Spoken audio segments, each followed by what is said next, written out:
Olá, é bom estar de volta para nosso encontro semanal no Inteiro Teor, trazendo as notícias da Justiça Federal da Primeira Região. O tema principal desta edição é o papel do Judiciário no combate ao tráfico de drogas. Fique ligado! TRF1 confirma prisão de homem por armazenamento de cocaína no Porto de Salvador. No IT Entrevista, conheça o trabalho para combater o tráfico nos portos. E tem muito mais nesta edição. Vem com a gente!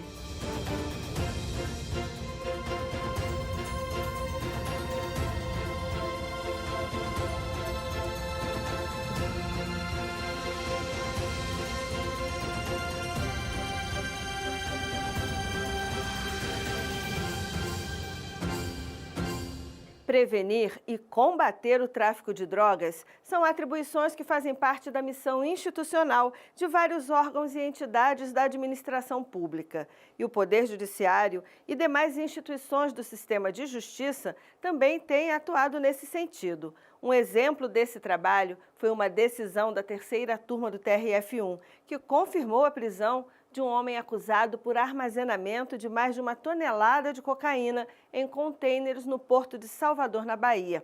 Confira com Ana Paula Souza.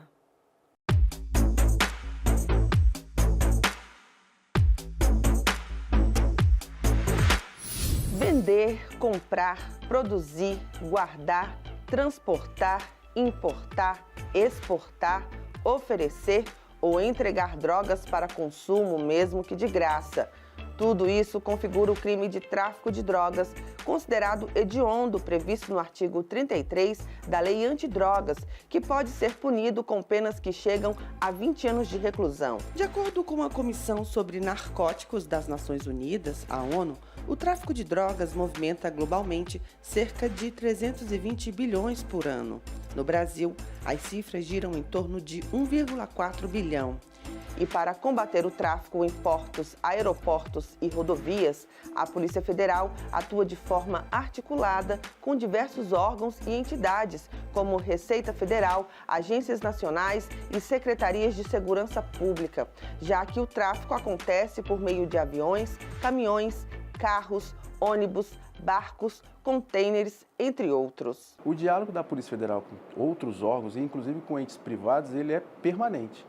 A questão do fenômeno do tráfico internacional de drogas, ele implica, exige da Polícia Federal um diálogo permanente com os outros órgãos de aplicação da lei. Costumo dizer que para você realizar um trabalho estruturado no ambiente portuário e, sobretudo, relacionado ao tráfico internacional de drogas, não há como um único órgão imaginar que irá conseguir realizar essa sua missão constitucional isoladamente, sem depender do trabalho coordenado e sinergico em relação aos outros órgãos. O que a Polícia Federal tem muito em mente e preconiza é o respeito às respectivas competências desses órgãos.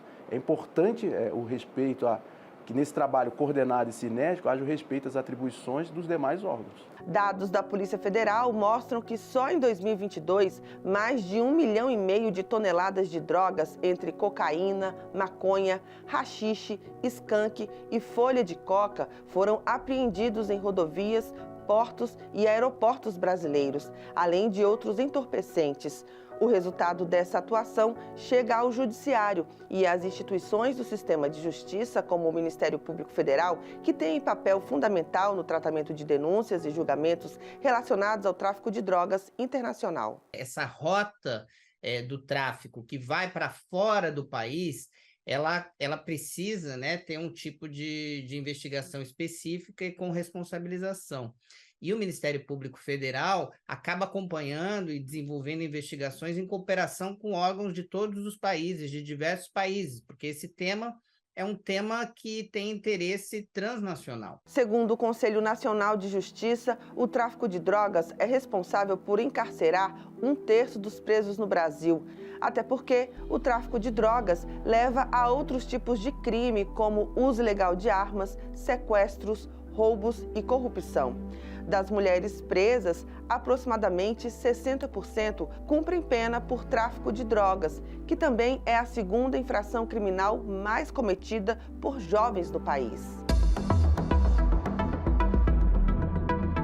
Apreensões de drogas e outros fatores que comprovam a autoria e a materialidade de crimes tem levado o Judiciário a colaborar com o combate ao tráfico por meio de condenações e manutenção de prisões de acusados. Foi o que aconteceu em um julgado da terceira turma do Tribunal Regional Federal da Primeira Região, que manteve a prisão de um homem após uma investigação constatar que ele operacionalizava um esquema de tráfico internacional de drogas no Porto de Salvador, na Bahia. De acordo com informações do processo, o réu tinha participação ativa na organização, atuando como responsável por deixar contêineres em condições favoráveis para armazenar cocaína e remeter a substância entorpecente a países como Espanha e Holanda. A apreensão que levou à sua prisão foi de quase 1,5 toneladas de drogas. No recurso ao TRF1, o réu pretendia responder ao processo em liberdade, alegando bons antecedentes. Mas a relatora do caso, desembargadora Maria do Carmo Cardoso, destacou que a prisão fundamentou-se com a demonstração de requisitos essenciais à prisão preventiva e se mostrou uma medida necessária para garantir a ordem pública e a aplicação da lei penal. A questão fundamental é a gente saber e garantir esse enfrentamento voltado a asfixia econômica dessas organizações criminosas, a um processo de inteligência mais apurado, de forma que a gente consiga concentrar os nossos esforços justamente nesse ponto e nesse aspecto em que há maiores danos e maior gravidade em relação aos impactos na sociedade.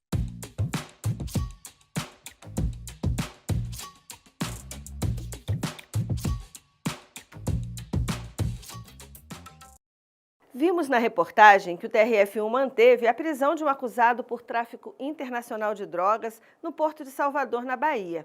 E agora, no Item Entrevista, o delegado Marcelo João da Silva, responsável pelas unidades de Polícia Marítima da Polícia Federal e presidente da Comissão Nacional de Segurança Pública nos Portos, Terminais e Vias Navegáveis, vai explicar como é realizado esse trabalho de combate ao tráfico de entorpecentes nos portos. Olá, doutor Marcelo. Nós vimos na reportagem que esse trabalho de combate ao tráfico internacional de drogas é feito de forma conjunta. Como tem sido a articulação da Polícia Federal para aperfeiçoar a atuação no combate ao tráfico de drogas nos portos? Uma das linhas de atuação da Polícia Federal tem sido o reforço das suas unidades de Polícia Marítima e o reforço do trabalho das CESPORTOS, Comissões Estaduais de Segurança Pública nos Portos, Terminais e Vias Navegáveis. A CESPORTOS ela tem por função manter um sistema de prevenção e repressão a ilícito nos portos, terminais e vias navegáveis. Ela faz o que a gente costuma dizer que é o pensar estratégico daquele complexo portuário. E através das suas unidades de Polícia Marítima, que são vinculadas às delegacias e superintendências da Polícia Federal situadas naquele complexo portuário, ela materializa operacionalmente essas diretrizes que são estabelecidas pelas CESPORTOS e pela Comportos. Você poderia destacar alguma atuação pontual desse trabalho? Nós tivemos um momento muito feliz na Delegacia da Polícia Federal em Santos a partir de 2016. Nós vimos de um cenário de grande enfrentamento, de grandes problemas de segurança pública no Porto de Santos. E em determinado momento a nossa Superintendência Regional da Polícia Federal em São Paulo resolveu reestruturar e reforçar o trabalho da Polícia Federal enquanto coordenadora da CESPORTOS, que é a Comissão Estadual. Nesse trabalho de reforço da CESPORTOS, e aí conjugando com esforços dos demais órgãos que participam da CESPORTOS, a gente tem uma felicidade de conseguir reforçar esse modelo de segurança orgânica que está presente no Código ISPS, e nós saltamos de 400 quilos de cocaína apreendidos no Porto de Santos para 12 toneladas no ano seguinte. Foi fruto tão somente do trabalho da CESPORTOS? Não, mas a CESPORTOS, sem dúvida alguma, ela contribuiu de maneira bastante intensa para esse cenário positivo, na medida em que ela trouxe maior sinergia, cooperação entre os órgãos anuentes que participam da CESPORTOS e também um diálogo mais próximo com os entes privados, com as instalações portuárias privadas e com o próprio porto organizado. O reforço da segurança orgânica daquele ambiente orgânico e complexo, que é um porto organizado e as instalações portuárias, permitiu que a gente tivesse um ambiente mais refratário à atuação das organizações criminosas relacionadas ao tráfico internacional de drogas. De fato, uma atuação de destaque. E esse trabalho se resume ao combate ao tráfico ou vai além? Nós estamos num esforço muito grande desde então, ao longo desses últimos 5 anos, reforçando cada vez mais a nossa atuação na parte de atividade de polícia marítima, justamente para tentar enfrentar não só a questão do tráfico internacional de droga, mas todo e qualquer crime que aconteça nesse ambiente portuário e marítimo nacional. Desde 2016, quando eu lhe relatei essa questão da apreensão de 400 quilos para 12 toneladas, a partir daí foi um crescente. Essa atuação coordenada e cinética dos órgãos está dando resultado em uma parcela significativa de drogas que seriam exportadas, que comprometeriam inclusive a imagem dos nossos complexos portuários, foi apreendida por atuação dos órgãos nacionais. Isso implica uma atuação não só dos órgãos que compõem esse exporto, mas também do Ministério Público, da Justiça Federal. Para finalizarmos, doutor Marcelo, como você avalia a atuação do Poder Judiciário nesse trabalho de combate ao tráfico de drogas? Ao longo do tempo, a jurisprudência evoluiu e se permitiu, assim, ela acaba outorgando ao juiz da causa a competência para decidir se aquele crime específico permite ou não se responder em liberdade. Pelas questões que eu comentei anteriormente, do tráfico internacional de drogas, normalmente vira atrelada a organização criminosa, lavagem de dinheiro, via de regra, os juízes são mais resistentes a conceder a possibilidade de se responder em liberdade vinculada a alguma outra medida cautelar. Mas hoje a jurisprudência permite esse tipo de resposta do Estado. Não se estabelecer uma prisão preventiva automática e abstrato. O juiz, caso a caso, analisa e decide. Nesse ponto, eu entendo que a decisão do Supremo foi muito feliz, porque todos esses crimes que têm penas elevadíssimas e têm uma repercussão social muito negativa, dificilmente o juiz vai outorgar a liberdade provisória vinculada a alguma outra medida cautelar ou, eventualmente, até sem nenhum tipo de cuidado. Eles acabam respondendo presos. Doutor Marcelo, muito obrigada pela participação aqui no programa. Espero ter ajudado.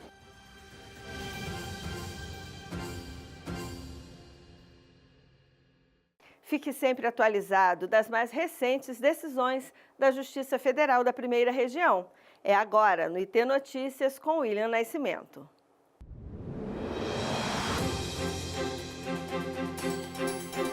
Com o objetivo de garantir tratamento médico adequado a uma professora da Universidade Federal do Amapá, a primeira turma do TRF1 confirmou sentença que permitiu a transferência da docente para a Universidade Federal do Piauí.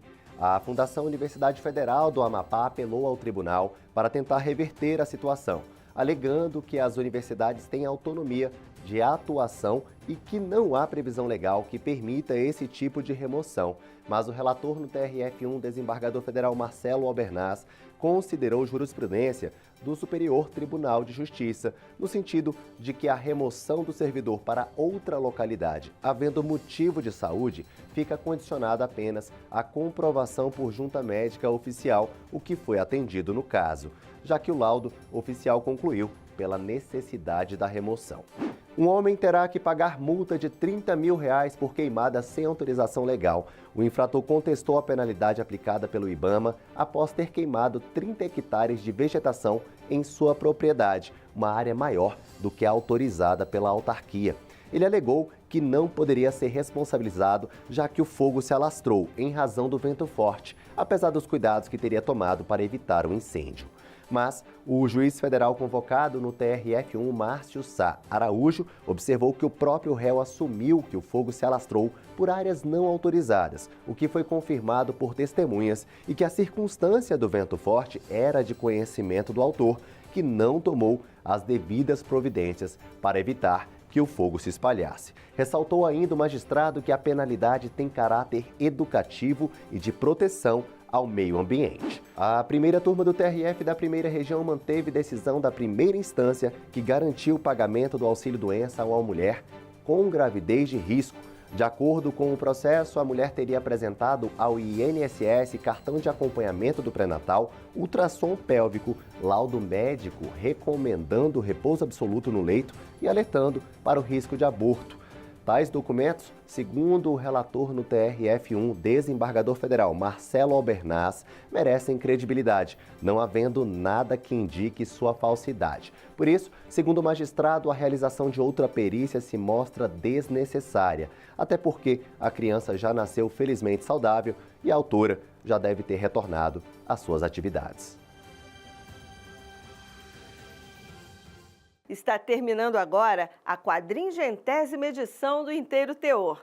Isso mesmo, o nome não é muito bonito, Mas essa é a edição de número 400 desse programa, produzido pela Assessoria de Comunicação Social do TRF1, para apresentar para você decisões e iniciativas da Primeira Região da Justiça Federal que repercutem no dia a dia da população.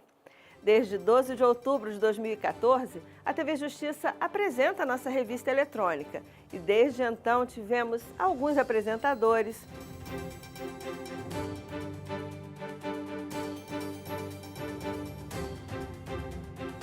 diversos repórteres, editores, cinegrafistas, produtores, auxiliares e incontáveis especialistas e cidadãos que ajudaram a gente a contar para o Brasil como as decisões da Justiça Federal da Primeira Região mostradas no programa impactam a vida de tanta gente.